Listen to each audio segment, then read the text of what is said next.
gente, tudo bem? Hoje estamos aqui em mais um Luminoscast. Eu sou a Mel. Eu sou o Luiz. E hoje a gente está aqui com a Ana Luísa, que ela é psicóloga clínica e também coordenadora do curso de psicologia da Univangélica. A gente trouxe um presentinho pra você, a gente da equipe Lu. A gente espera A gente espera que você goste. Obrigada, gente. Não vou abrir agora pra não ocupar nosso tempo, mas muito obrigada pelo carinho. Prazer estar aqui com vocês. Prazer é nosso. Hoje a gente vai abordar um tema muito bom. Que é sobre amizades tóxicas, que é algo muito comum na nossa idade e principalmente nessas gerações que estão vindo agora. E aproveitando que a gente já falou o tema, eu acho que algo que é importante entender é como identificar uma amizade tóxica e é isso, tipo, como identificar. Como identificar, como ver que é aquela amizade Se ela dá tóxica. alguns sinais no começo da relação. Ok. Eu acho que primeiro é importante a gente retomar o que é tóxico, né? O que é tóxico? Tóxico é tudo aquilo que de alguma maneira faz mal para a saúde, né? De uma pessoa, de um animal, enfim. Então, quando a gente fala de relacionamentos tóxicos, a gente fala de um afeto que de alguma maneira interfere negativamente numa relação entre as pessoas. Seja esse relacionamento amoroso, né, entre casais, entre pares românticos, entre amigos, entre familiares. Então a gente fala de relacionamentos tóxicos quando há, então, esse afeto negativo e que de alguma maneira interfere negativamente nessas relações e nessas pessoas. Falando da amizade, né, as relações de amizades tóxicas, é possível sim a gente identificar alguns sinais, né, algumas características desses relacionamentos, e especialmente quando essa relação é marcada por um egoísmo muito extremo, né? Então, geralmente, em amizades tóxicas, essa pessoa, que é a chamada pessoa tóxica da relação, ela tem uma tendência muito egocêntrica, né? O mundo relacional gira em torno dessa pessoa, né? Então, é geralmente uma pessoa que ela menospreza um tanto os sentimentos da outra pessoa. Os assuntos, as histórias dela são sempre as mais importantes, sempre o que recebe atenção na relação, né? Então, o egoísmo é um ponto interessante. As relações tóxicas também, de maneira geral, elas tendem a diminuir a autoestima da outra pessoa, né? Então, às vezes, muitas comparações, um aspecto de competitividade também, né, muito percebido. Então, a outra pessoa diminui, né, o colega, o amigo, sempre se vê como o melhor, como uma figura de mais destaque, de superioridade também, né? Uma falta de honestidade. Então, é muito comum que dentro de amizades tóxicas, essa pessoa tóxica acabe levando conversinhas de um lado pro outro, né? Acabe até fofocando, né? E leva e traz e fala mal desse amigo para outras pessoas. Acaba também expondo essa pessoa a certas situações que são prejudiciais, né? Então, uma certa hiperexposição dessa pessoa também. Também tem uma conduta de manipulação, e esse é um traço muito característico de relacionamentos abusivos e tóxicos também entre cônjuges, né? Então, uma manipulação, um excesso de labilidade de humor. Na psicologia, a gente fala muito da labilidade de humor, que é uma mudança muito constante de humor, uma oscilação. Então, você nunca sabe como a outra pessoa vai estar. Se ela vai estar feliz, se ela vai estar triste, se ela vai estar brava com você, se ela vai sentir ciúmes e vai ter um ataque ali explosivo com você, se ela vai brigar, enfim, né? Então, essa oscilação também acaba manipulando muito o comportamento da outra pessoa. E cada vez mais a pessoa vai ficando recuada, ela vai diminuindo, ela vai perdendo o brilho. Então, muitas vezes, dentro de uma relação tóxica, um dos sintomas principais da pessoa que está sendo a vítima dessa relação, e vítima muitas vezes, né, porque isso prejudica mesmo a personalidade, os traços da pessoa, ela perde o brilho, ela se apaga, né? Ela fica diminuída, ela fica ofuscada perto da outra pessoa. Aquilo que a pessoa fala que ela é, de muitas certa vezes, maneira, muitas né? vezes. E mesmo assim, a gente percebendo dentro de uma relação esses traços tóxicos, esses traços negativos, por que a gente se prende tanto a elas? Porque muitas vezes é criada uma relação de dependência. Toda relação, ela apresenta um lado bom e um lado ruim, né? Então, até mesmo nas relações tóxicas, nos relacionamentos tóxicos, quando a gente acaba criando uma certa vinculação afetiva, existe uma troca muito positiva também. Então, aquele amigo que muitas vezes diminui a sua autoestima, te compara, não te escuta, também é uma pessoa que ainda apresenta um pontinho positivo na sua vida, né? Que ainda tem um ponto de identificação, o mínimo. As né? migalhas. As migalhas. O básico do básico. O mínimo do mínimo do mínimo. E muitas vezes a gente se torna dependente desse tipo de migalha. E é muito interessante, dentro de relacionamentos abusivos e de relacionamentos tóxicos, que quanto mais a pessoa te diminui, mas a gente tende a valorizar as migalhas afetivas que a gente recebe. Então, esse é um prato cheio para dependência. Né? E aí, nossa, essa pessoa, ela tá tendo muitas crises de ciúme, ela me diminui muito, ela nunca me escuta. Então, o dia que ela me elogia, nossa, tô brilhando. Né? Que bom que ela me... Então, ele ainda me ama, ela ainda me ama, né? Isso acaba alimentando, é retroalimentar esse ciclo. E aí, muitas vezes, a gente se vê preso nessas relações, né? Então, é muito importante não cuidar pra gente se tornar dependente emocional. Muitas vezes a gente fica dependendo do afeto mínimo que aquela pessoa te dá. Como que a gente faz para não confundir manipulação com afeto e afeto com manipulação? É uma linha muito tênue, muito tênue. Eu acho que a chave para todo e qualquer relacionamento é o diálogo, é a comunicação. Quanto mais as pessoas se comunicam, mais claras estão as coisas na mesa. Quanto mais honestas as pessoas são, mais óbvio fica, né, sobre as intenções que o outro tem sobre a gente. Mas é muito tênue, é muito difícil a gente identificar quando alguém de fato, né, tá se entregando uma relação e quando a pessoa tá manipulando, quando ela tá só fabricando certos comportamentos, esperando certas atitudes de você para que ela tenha uma resposta e para que aí esse relacionamento continue por uma via que ela tá determinando. Às vezes pode até esconder essa manipulação no afeto que não existe, né? Sim, ixi, isso é muito comum, né? Eu não tô tendo ciúme, eu só tô cuidando de você. Cuidando de você. Né? Eu não tô falando que você tá feia só pra te diminuir. Eu tô falando que você tá feia porque pra senão você não vai passar sair vergonha. ali... pra não passar vergonha. Entende? Então, é muito difícil mesmo. Só que a gente tem que entender que tudo aquilo que ataca a nossa autoestima, independente da configuração, independente da desculpa que o outro apresente ou da maneira como ele justifique, se te diminui, se te deixa exposto, se te vulnerabiliza, se tira o seu lugar, se tira a legitimidade daquilo que você leva, é sinal de alerta. A gente precisa olhar. E, tipo, uma pessoa que sofre com uma relação tóxica, vamos supor agora, na minha idade, 15, 16 anos, 17, um namoro, uma amizade, ela se trava no tempo. Como é que isso pode, tipo, afetar ela no futuro? Tipo, causar um bloqueio? Ou talvez ela se excluir de alguma forma? Eu acho que o primeiro passo é, ao identificar, né, que você está vivendo um relacionamento tóxico na esfera da amizade, do amor, independente do tipo de relação, é recuar, dar um passo para trás, né? Identifiquei, entendi que eu tô vivendo isso e buscar o mais rápido possível uma recuperação daquilo que foi tirado de você. Seja sua autoestima, seja sua autoconfiança, tudo aquilo que de alguma maneira você perdeu naquela relação.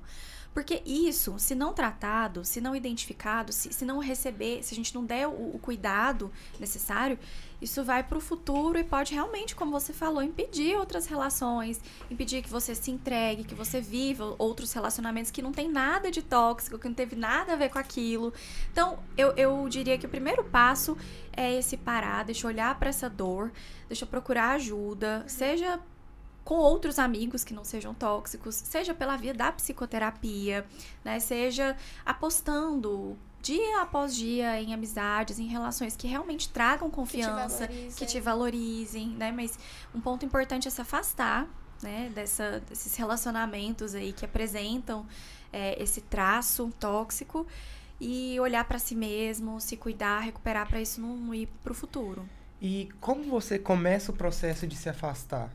Porque às vezes você identificou que é uma amizade tóxica, que tá te fazendo mal, mas mesmo você querendo se afastar, você não consegue. Talvez ela te prenda ali, você sabe se quando sinta você tá mal. se afastando e a pessoa fala, vem cá, não é assim, ela... Deixa eu te explicar. E aí muitas vezes as migalhas aumentam nesse momento, aí né? depois Porque o outro, de novo. isso, porque o outro, quando ele percebe que ele tá perdendo, porque a gente tem que entender que a pessoa que é tóxica, ela também tem um afeto, né? Ela também tem ali as suas próprias questões e tudo mais. E aí, muitas vezes, na hora dessa tentativa de se afastar, é quando esse relacionamento aperta ainda mais os elementos tóxicos, né? A manipulação, ela aumenta. Então, há uma necessidade muito grande de fortalecimento individual para que você consiga romper esse relacionamento. Pra não se sentir mal e, tipo, realmente se tornar aquilo que aquela pessoa falava que você era, né? Isso, então assim, fortalecer sua rede de apoio, seja estando em psicoterapia, seja com outros amigos, seja dividindo isso com um familiar, com outra pessoa de confiança, porque tendo apoio, você se sente muito mais amparado para ir aos poucos se afastando. É muito difícil a gente se afastar de alguém e ficar simplesmente sozinho, isolado no mundo, né? E muitas vezes isso acontece em relacionamentos tóxicos, esse isolamento, a pessoa, ela te diminui tanto, ela te afasta tanto das suas outras relações, a ponto de você se ver sozinho. Né? Então, recuperar essa rede de apoio, recuperar essas outras amizades, são elementos fundamentais para você ir aos poucos conseguindo se desvencilhar desse relacionamento tóxico. Um trabalho de autoestima também, né? Também, Autopreservação. de autocuidado, sim. De se valorizar, né? Uhum. Então, vamos falar que ao momento de se afastar, você pode se sentir culpado. Sim. De se afastar, porque aquela pessoa se tornava, tipo, era aquela pessoa. Ela, só ela e você. Aí você se afasta e você fica culpado. Não, mas eu vou deixar ela. Como assim? Ela precisa de mim, do mesmo jeito que eu preciso dela. Sim. Então, igual você falou, a gente precisa de uma autoestima, de uma preservação, de uma rede de apoio pra gente não se sentir culpado, se pesar, de certa maneira. Exatamente, também. E eu acho que, nesse sentido, eu sou muito defensora da psicoterapia, né? Porque é o espaço que você vai ter pra trabalhar esses sentimentos que surgem e que não são reais, né? A culpa extrema que a gente sente ao se afastar de uma pessoa, ela não pode ganhar uma proporção fantasiosa, né? A gente não tá abandonando aquela pessoa, a gente não tá negligenciando, a gente tá se afastando para que haja uma autopreservação mesmo. Então, trabalhar essa culpa, por exemplo, e entender que você não tem essa culpa que o outro diz que você tem, né? Que você, muitas vezes, uma frase, né, de muita manipulação ninguém vai gostar de você como eu gosto, né? Ninguém vai te amar como eu te amo, né? Você não vai ser valorizado em outras amizades. O fulano e o ciclano já viu como ele te trata? Ninguém vai te querer, né? Isso em relacionamentos amorosos também é muito comum. Então, trabalhar essas crenças que acabam sendo tomadas como reais e em grandes proporções e que não são verdadeiras. De que você não merece ser amado dessa maneira, de que você não pode esperar do outro aquilo que você tem esperado. Né? Então, trabalhar essas crenças mesmo para aos poucos ir rompendo e conseguindo ganhar força para você se afastar. Mas eu reitero que não é um processo fácil. Não é simples como a gente tá tratando aqui, como se fosse só uma escolha. Acordei e decidi mudar. Me afastar. Não é só simples. Muito difícil. É muito importante você começar a trabalhar no processo de afastamento, você trabalhar a sua autoestima. Como você acha que é esse processo de trabalhar a autoestima, de entender que aquilo ali, se você melhorar um pouquinho a sua autoestima, você vai ver que você merece mais que aquilo, sabe? Olha só. Todo relacionamento, ao se tornar tóxico, ele é um processo, certo? A pessoa ela não chega e já não começa a te destratar, falar um monte de asneira pra você e de repente, né? Então é um processo, aos poucos. Então a recuperação desse processo doloroso também é processo, também vai ser aos poucos, dia após dia, né? Então, primeiro ponto é entender que não vai ser do dia pra noite, que você vai recuperar essa autoestima, que você vai recuperar essa autoconfiança. Então, ter consciência do processo. E aos poucos, ir recuperando em outras relações que não essa, a sua capacidade de amar, de confiar na outra pessoa, de se sentir importante, de se sentir valorizado, de se cuidar. E o cuidado, a gente fala em qualquer esfera, seja física, né? Voltar a fazer atividade física ou começar a fazer um outro esporte, né? Se envolver em outras atividades que você tinha parado, ou então apostar em algo novo, aprender um instrumento, né? Fazer uma outra língua, se fixar em alguma outra atividade, criar outros afetos, outras relações. Atenção, né? Tirar seu foco. Exatamente. Deixa eu te falar, você como psicóloga que tá nessa área, assim, de ver muitos casos, né, eu diria, você acha que os casos de relações tóxicas dentro dos cônjuges e amizades têm aumentado? Olha só, eu não sei, eu não consigo afirmar se tem aumentado, mas tem aparecido mais. Eu acho que, por exemplo, vou falar de depressão, né? É muito comum que as pessoas falem, nossa, os casos de depressão estão aumentando muito. Eu defendo que eles sempre estiveram lá, só que agora a gente está diagnosticando mais, a gente está localizando mais, as pessoas estão pedindo mais ajuda. Então, eu acho que informações como essa, que a gente está levando para outras pessoas, faz com que as pessoas identifiquem mais facilmente que estão vivendo um relacionamento tóxico. Então, eu acho que essa era da informação, ela é muito positiva, porque as pessoas estão munidas de informação e elas acabam levando isso mais para o consultório, por exemplo. Então, por exemplo, se eu olho para minha linhagem familiar, quando eu olho, né, para alguns relacionamentos aí de avós, tios e outras pessoas, eu identifico traços tóxicos. Extremamente tóxicos. Extremamente Absurdamente tóxicos. tóxicos. Então, não é dizer que esse é um traço desse momento histórico que a gente está vivendo. Né? Eu acho que é um traço relacional do ser humano. E que agora, ainda bem, estamos falando mais sobre isso. E as pessoas estão tolerando menos a permanência em relações assim. Então, sim, eu tenho recebido muitos casos dessa natureza, de relacionamentos tóxicos entre cônjuges, entre amigos, entre familiares. Familiares, principalmente. Familiares, né? Principalmente. Né? Mas eu não acho que seja algo que está acontecendo mais. Eu acho que é algo que está ficando mais exposto. Mais claro. As redes sociais, elas são... Nossa, elas expõem muitas coisas, né? Então, tem alguns relacionamentos que até... pelas redes sociais, escancaram Que ali é o tóxico, nível de né? toxicidade, né? Muito Eu acho engraçado. que algo que impede muitas pessoas é que a outra pessoa sempre vai te fazer se sentir envergonhado em pedir ajuda. Tipo, você não cria coragem maluca. porque alguém... Você é doido, tá eu não te doido. trato assim, eu faço bem pra você. Sempre Você da tem sua cabeça. esse tracinho, né, de querer te fazer se sentir culpado por pedir ajuda. E nessa questão da manipulação e do manipulado, você acha que, tipo, qualquer pessoa pode ser um manipulador? E qualquer pessoa pode ser manipulada? Ou tem, tipo, Um perfil um perfil, específico. certo? Tipo, de pessoa que manipula e a pessoa que tem tendência a ser manipulado? Nossa, que pergunta difícil. Porque a depender da minha resposta, vai parecer que existe uma predisposição. Predisposição genética, gente. Não é genética, Você eu acho... nasce manipulador. Eu me sinto segura de falar de uma predisposição relacional, afetiva. Existem pessoas que, por terem tido uma criação, muitas vezes muito rígida, com também alguns traços de manipulação, uma criação mais abusiva, mais desrespeitosa, uma criança que não teve seus limites respeitados, por exemplo, que não tinha voz em casa, sofreu algum tipo de violência. É uma pessoa que, para a psicologia, tem uma predisposição maior, é mais vulnerável a viver relacionamentos abusivos, tóxicos, a uma predisposição também a alguns sofrimentos psíquicos e por aí vai. E a pessoa manipuladora, muitas vezes, também tem alguns traços de criação, da maneira em que foi criada, em que se desenvolveu no seu núcleo familiar, para ser uma pessoa manipuladora. Então, muitas vezes, a criança que também recebeu uma criação ou muito coercitiva, ou também muito violenta, muito dominadora. Ela via, por exemplo, o pai dominar a mãe, ou vice-versa. Ela acaba reproduzindo certos comportamentos, né? Sejam eles machistas, enfim. E aí, tem uma tendência a reproduzir mais certas condutas também manipuladoras, né? O que eu posso dizer é que não tem uma predisposição, tipo, de olhar e falar essa pessoa tem. Mas existem alguns traços que a gente pode entender que são uma predisposição para a pessoa manipular ou ser manipulada. E como você tá falando do ambiente que a pessoa cresce, pode influenciar, como você faz para não ser afetado por aquele ambiente, para se desvincular daquilo? Muito tipo... difícil, né? Porque às vezes você é uma criança e você não É, vai ter exemplo- noção daquilo. Olha só, depende do seu nível de interação com esse meio. Mas eu diria que é quase impossível.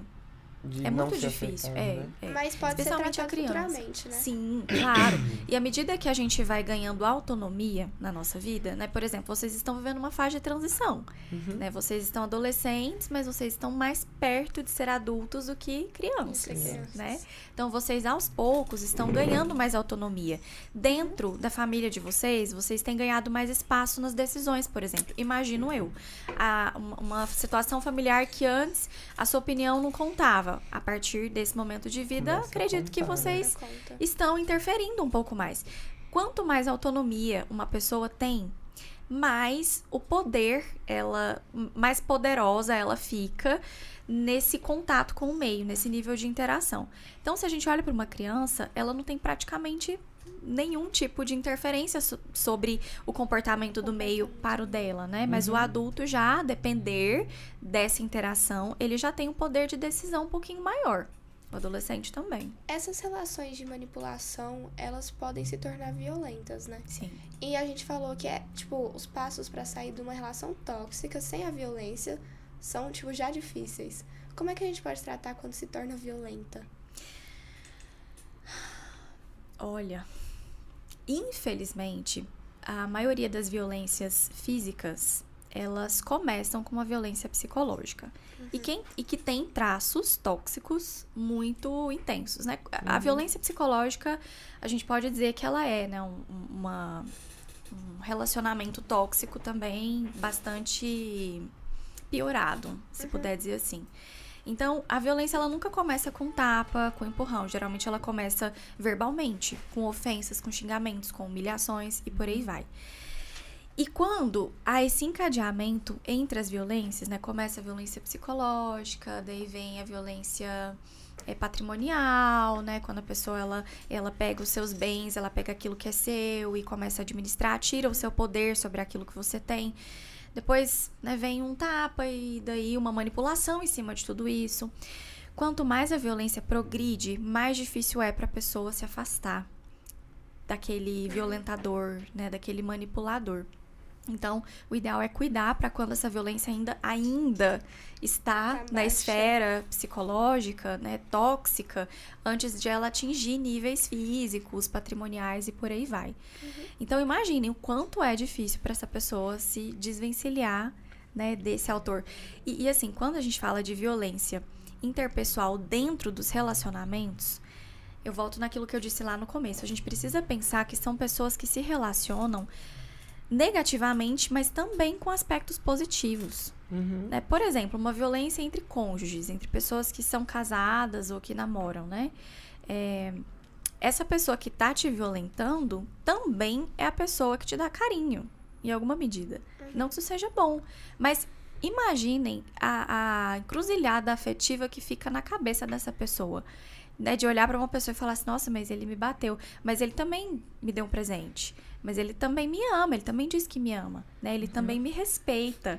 Então, isso vai formando uma teia, uma confusão tão grande internamente, e a pessoa, ela vai cada vez mais se sentindo desequilibrada, confusa. A pessoa já não entende mais a situação Já que não ela tá, né? Ela não sabe. É uma confusão absurda. Porque agora ele me bate, depois ele me dá carinho. Dá um presente, assim. É. E ele sempre tenta, abafar aquela violência, aquela repressão com alguma forma de afeto, Isso, né? isso. Que seriam as migalhas. Isso. Eu vejo, agora saindo aqui da relação da toxicidade. Toxicidade, vamos falar assim. Gente, é muito estranha essa palavra. É. A manipulação agora. Eu convivo com uma pessoa, já convivi, no caso, com uma pessoa narcisista. E eu reconheço que ela é narcisista por conta de, tratamento de psicóloga, esses assuntos. E a pessoa tem, sim, é claramente narcisista. Os narcisistas, eles têm uma tendência sempre de manipulação extrema? É um dos traços de personalidade do narcisista, né? Essa manipulação para que ele se destaque mais do que a outra pessoa. Então, tem uma tendência do narcisista de diminuir a outra pessoa para que ele se sobreponha o tempo todo. Né? Então, a manipulação é um dos mecanismos usados pelo narcisista para ele se ver acima da outra pessoa, né? E o narcisista precisa dessa vítima. O narcisista precisa desse outro que esteja ali se diminuindo para que ele se veja cada vez maior. Então, a manipulação é um mecanismo utilizado com toda certeza.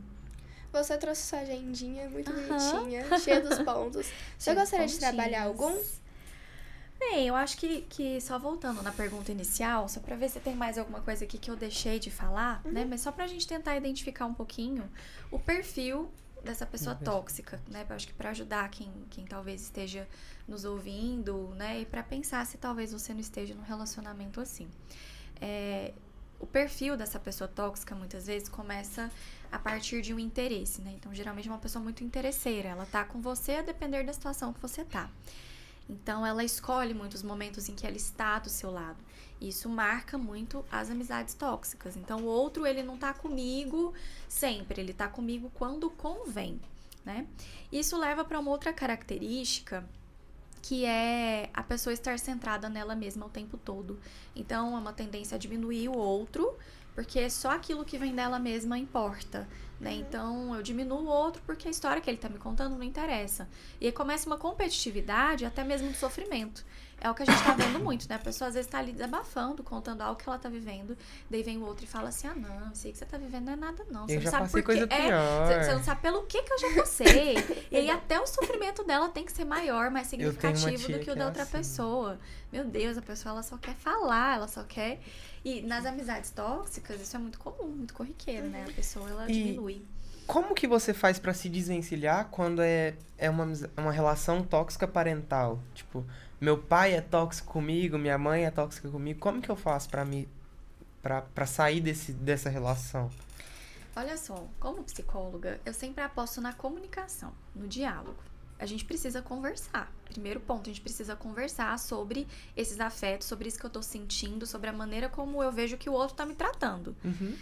Então, primeiro ponto, você já conversou com essa pessoa sobre a maneira como você tem se sentido? Sobre a maneira como você recebe o jeito que ela te trata? A maneira como ela se comporta com você? Porque talvez a pessoa nem tenha noção que você se sente mal com essas coisas que ela fala ou faz. Tendo consciência disso, você precisa registrar o seu mal-estar. Olha, eu não tô gostando, tá? Então você tem consciência que você faz isso, então eu queria que você soubesse que eu não tô bem com isso. Que isso, né, tá me afastando de você e que eu não tô confiando mais como eu confiava, que eu não tô me sentindo mais próximo de você como eu me sentia. Sempre conversando, né? Sempre registrando aquilo que você sente. Como é uma relação parental, não tem como a gente estabelecer um limite ali, por exemplo, de convivência.